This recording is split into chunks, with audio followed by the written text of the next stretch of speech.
আপনার নাম কি? আপনি কি নাম? আপনি কী করেন? আমার নাম মুজাম্মল হোসেন, আমার দোকান এখানে।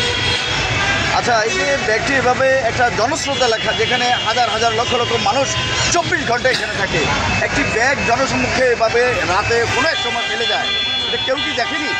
এখানে কেউ দেখুক বা না দেখুক, এখন বর্তমান যে ডিজিটাল যুগ, এখন আমাদের আশেপাশে সব দোকানে সিসি ক্যামেরা আছে। এখন প্রশাসনের দৃষ্টি আকর্ষণ করে আমি বলছি, ওনারা যদি এই সিসি ক্যামেরাগুলো কেউ ফরম্যাট দেওয়ার আগে কিংবা কেউ চিন্তা করে অনেক কেউ না নেওয়ার আগে প্রশাসনের দৃষ্টি আকর্ষণ যদি ওনারা নিয়ে যায়, এই সিসি ক্যামেরা পরিবর্তন করলে মোটামুটি বুঝতে পারবে। আমার এখানে সবগুলো দোকানে সিসি ক্যামেরা আছে, পাশের হাসপাতালে সিসি ক্যামেরা আছে, সরকারি হাসপাতালে সিসি ক্যামেরা আছে। এই ক্যামেরাগুলো পর্যবেক্ষণ করলে বোঝা যাবে কে জিনিসটা কাজটা করছে। দর্শক, পাশের দোকানদার মোজাম্মেল হক তিনি জানিয়েছেন যে আসলে সম্মানিত দর্শক, আপনারা পাশের দোকানদার মোজাম্মেলের যে বক্তব্য সেটা আপনারা শুনলেন। তাদের যে কথা হচ্ছে যে আশেপাশে যে সিসিটিভি যে ফুটেজগুলো আছে, সেই ফুটেজ যদি পুলিশ যদি বের করে আসলে কারা রেখে গেল, কখন রেখে গেল, তাহলে সত্যটা হয়তো বা উদ্ঘাটন হতে পারে।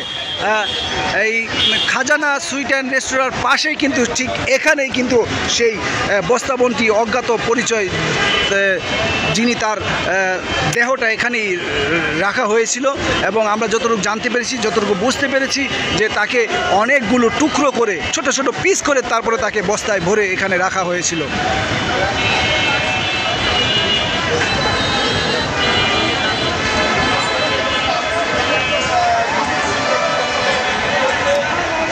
সম্মানিত দর্শক, আমরা দেখতে পাচ্ছি আইনশৃঙ্খলা রক্ষাকারী বাহিনী তারাও চলে এসেছে ঘটনাস্থলে।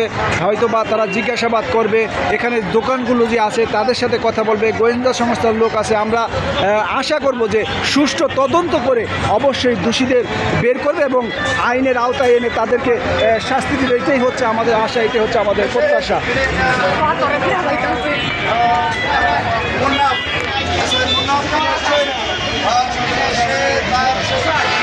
আমরা দেখতে পাচ্ছি যে প্রশাসন কিন্তু জিজ্ঞেস করতেছে তাদেরকে, এই আশেপাশে যে দোকানগুলো আছে সেই দোকানের তারা জিজ্ঞাসাবাদ করতেছে, এবং আমরা প্রত্যাশা করব যে অবশ্যই সুষ্ঠু তদন্ত করে এই দোষীদের শাস্তির আওতায় আনবে, এবং অবশ্যই যে সিসি ক্যামেরাগুলো আছে সেই ক্যামেরাগুলো যদি তারা পর্যবেক্ষণ করে, অবশ্যই কারা রেখে গিয়েছিল, কিভাবে, কখন, সমস্ত কিছুই বেরিয়ে আসবে ইনশাল্লাহ, আশাবাদী।